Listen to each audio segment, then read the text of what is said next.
एक राजा का लड़ाई करने वाला हाथी वह फंस गया दलदल में। ए दीदी लोग इधर देखिए, मत देखिए उधर।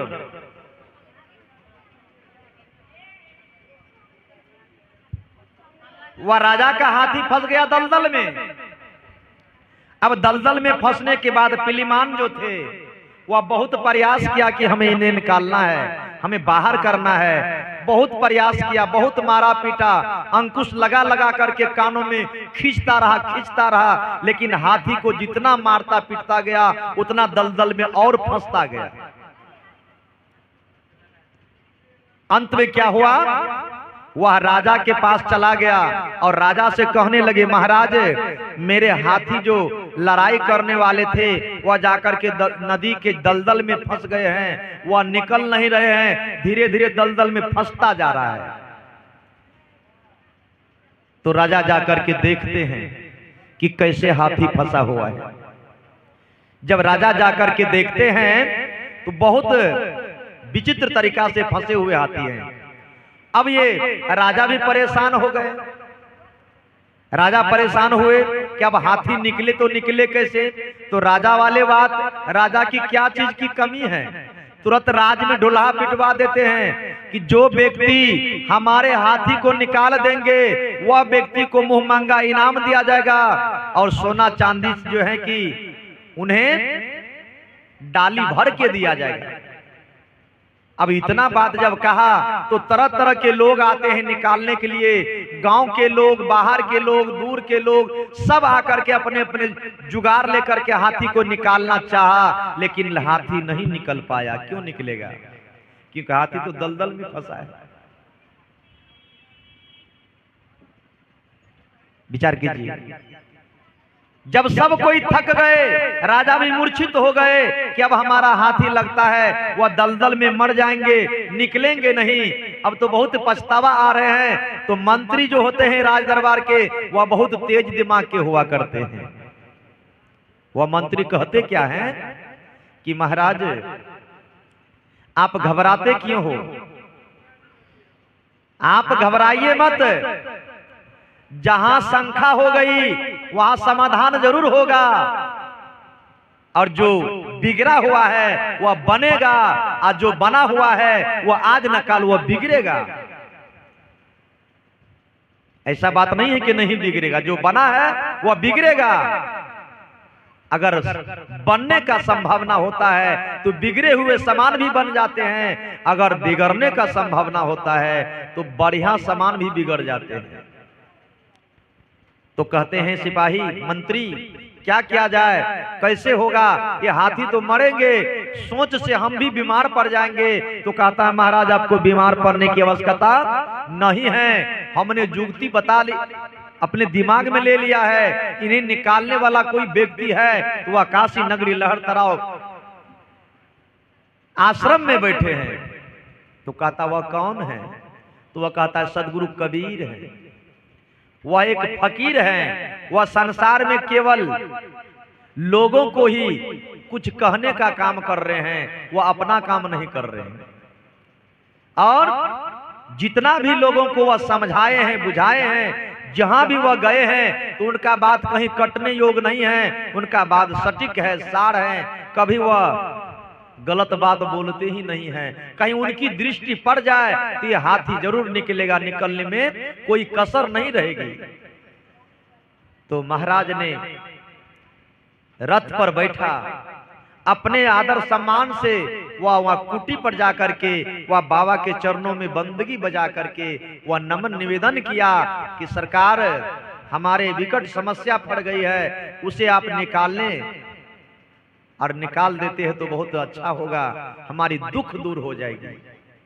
तो कहता क्या बात है राजन, तो कहता लड़ाई करने वाले जो हाथी थे वह दलदल में फंस गए, इसलिए हमें वह हाथी को निकालना जरूरी है। बहुत लोगों से मैंने पता लगाया कि आपके पास जो है आध्यात्मिक विवेक है, आध्यात्मिक ज्ञान है, भौतिक ज्ञान वाले सब हार गए, अब आध्यात्मिक की जरूरत है। कहीं आपका ज्ञान पढ़ेंगे तो वह हाथी जरूर निकलेंगे, आप चल करके हमारे हाथी को निकाल दीजिए।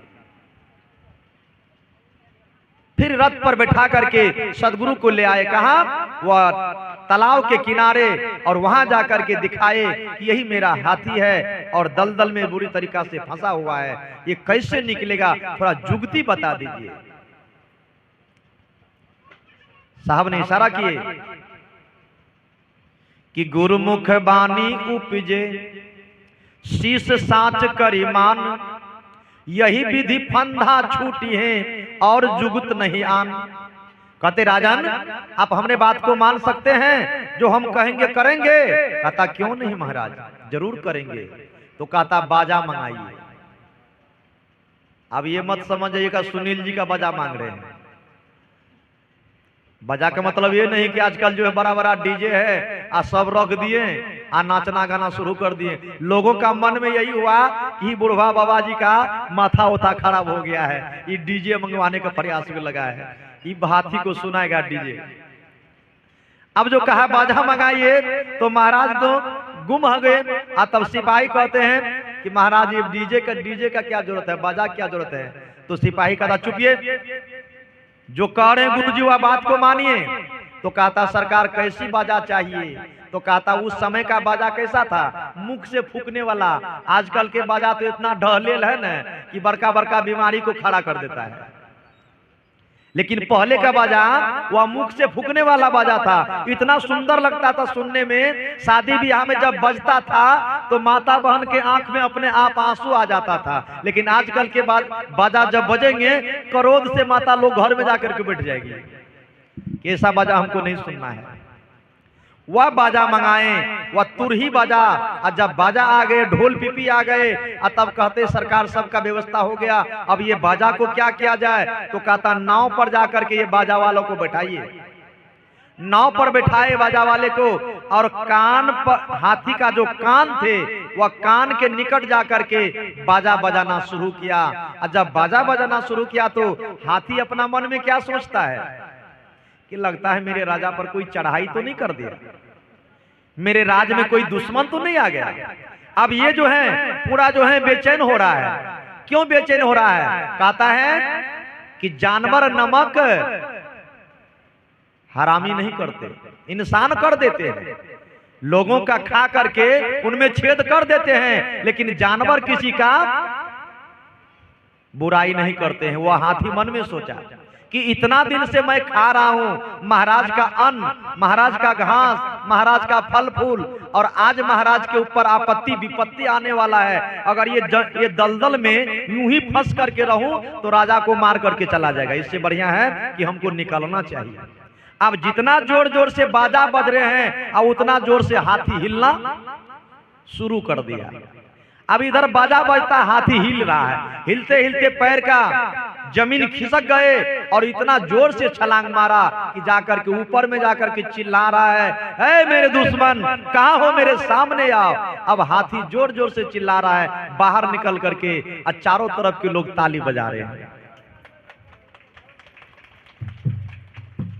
जब ताली बजाए तो हाथी मन में सोचा कि हम दुश्मन को खोज रहे हैं, ये लोग सब ताली क्यों बजा रहे हैं। तब उनको पता चला कि मैं जो दलदल में ठंडा ठंडा पानी का आनंद ले रहा था, शायद वही निकलने पर हमें ये लोग खुश हुआ है। अब देखिए इधर हाथी, इधर गुरुजी, इधर राजा, इधर मंत्री, ये सब कुछ नहीं। ये जो है ये बैठे हुए, इसके अंदर जो मन है, ये मन रूपी हाथी मोह और माया में जाकर के फंस गया है। कहां फंसा है। बेटा में, बेटी में, परिवार में, बाल बच्चे में, जगह में, जमीन में, महल अटारी में, रुपया पैसा में। यह मन जो है हाथी फंस करके अपना जो है डूबते जा रहे हैं, डूबते जा रहे हैं। ये मन रूपी हाथी मोह माया रूपी दलदल में फंसा, और फंसने के बाद इन्हें निकलने का मौका नहीं मिल रहा है। तब साधु संत आते हैं तो क्या कहता है साधु संत, पहले बाजा लगाइए, 10 गो हॉर्न लगाइए। क्यों कह रहा है, क्योंकि ये जो मन रूपी हाथी है, जब बाजा सुनेंगे, जब भजन सुनेंगे, निर्गुण सुनेंगे, तब इनका कान में आवाज जाएगा कहां पर है। तो चलिए कुटी पर, सब जाता है दौड़ते हुए कि वहां बाजा बज गया है, निर्गुण भजन चल रहा है, अब हम लोगों को घर में रुकना नहीं चाहिए। ये मन जो है दौड़ करके वहां सत्संग में बैठता है। और जब शब्द का चोट लगता है, शब्दे मारे गिर पड़े शब्दे छोड़ा राज, और जो जन शब्द विवेक किया तिनका सुधरा काज। जब शब्द का चोट लगता है तो क्या कहते हैं हमारे गुरुजी को कि सरकार हमको माला दे दीजिए ना। एक दिन अनिल के आंगन में सत्संग कर रहे हैं, हम भी थे, गुरुजी भी थे। आज सत्संग करते करते जब अंत हुआ तो 4-5 आदमी आकर के बैठ गया।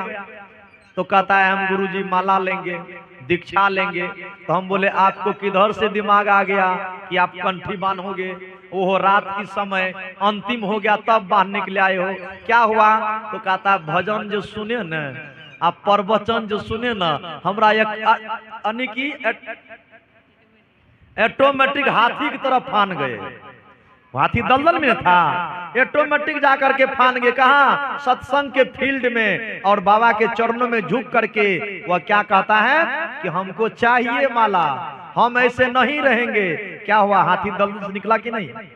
आप लोग भी सुन रहे हैं, कहीं हमारी बात आपके समझ में आ जाए तो दौड़ करके गुरुजी के चरणों में गिरिएगा कि अब ऐसे जीवन नहीं बिताना है, अंडा भंडा फंडा नहीं खाना है, दारू तारी नशा नहीं करना है। और जाकर के गुरुजी के आगे में ठान जाइए, सब कुछ से छुटकारा ले लीजिए, आपका जीवन भी धन होगा।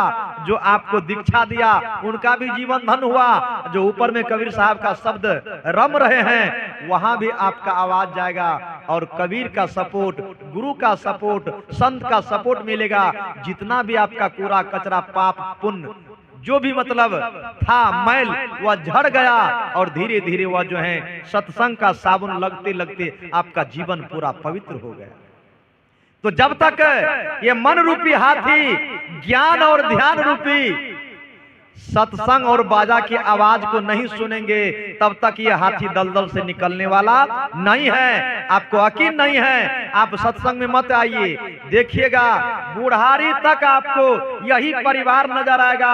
अंत में वह परिवार के ही मोह में आपका जीवन समाप्त हो जाएगा। एकटा बुढ़वा मरइये वाला रहे, दम आवे जाए, दम आवे जाए। हाँ, आ जब दम आवे जाए तो एक उठना कुछ देख लके बुढ़वा, देखे के बाद तो की कहे बुढ़वा सुतले सुतले उन्नेरी। तब बेटा कहे कि बाबू उन्ने बता जो कहीं कलसी उलसी तो नहीं करने छे, कहीं सोना चांदी तो नहीं रखने छे। हाँ, खाली एक के बात बोले उन्नेरी। आप विचार करिए, उन्ने बतावे छे, एकर मतलब छे बाबू कुछ न कुछ उन्हें जरूर धरने छे। बस की कर के लाभ लके डॉक्टर के 2 बोतल पानी चढ़ेल के, गर्मी के सुइया दिल के, 1500 रुपया खर्चा कर के बाबा जे छे बोले शुरू कर दिल के। जब बोले लगले तो कल के बाबू ओन्ने कौन चीज बतावे रहो? अये हो बाबू बतवन ओन्ने कौन चीज बतवे रहो? अये हो बाबू बतवन की रहे? अब बड़का बेटा बाप के एन्ने टाने, मझला बेटा एन्ने टाने, छोटका बेटा एन्ने टाने, छोटका बेटा कान में मुंह लगा जाए। अने की कहे बाबू हमरा बतेते न तो हमरे फायदा भइते। की कल के अनहरा न तर कौन चीज बतावे रहो, कौन चीज बतावे रहो? बोढ़ली चिबा गेले बाछी देखले रे। कहे छे कि जे झाड़ू जे चिबल के बछिया देखले, अहने काम कर भारा 50 टका के बोढ़ली चिबा गेले तू देखले कोई? आप बेटा सनी कहे कि बेकारे ई 200 बेटा 15 टका बेकारे लगेलिए। हम जानते हैं कि बाबू बोढ़नी के बारे में बतवे छे, हम 2 बोतल पानी नहीं चढ़ी। विचार करिए, तू मरे के नतीजा पर एलो, अंतिम तोरा बोढ़नी लखावे छो, झाड़ू लखावे छो, गुरु महाराज ने लखावे छो, सत्संग ने लखावे छो। बतावा तोरो जीवन जते कते छै संभव? अंतिम ओकरा राम के नाम लेना चाहिए, कृष्ण के नाम लेना चाहिए, गुरु के नाम लेना चाहिए, सतनाम जपना चाहिए, राम राम जपना चाहिए। लेकिन वह बात नहीं, बुढ़ारी बुढ़ारी में खाली बेटा, खाली पोता, खाली नाती, खाली धन, खाली दौलत। चले वाला छै गाड़ी, यह समय में चला ला, मरे के बाद नहीं चलता ये गाड़ी। बोलिए सदगुरु। तो हमरे कहने का मतलब है ये मन रूपी हाथी को निकालना है। कहां से? ये मोह और माया रूपी दलदल से। और जब तक मन रूपी हाथी मोह और माया रूपी दलदल से नहीं निकलेंगे तब तक हमारे लोगों के जीवन में कल्याण नहीं है। बोलिए सदगुरुदेव की। आइए एक प्यारा सा भजन आप लोग को सुना रहा हूं।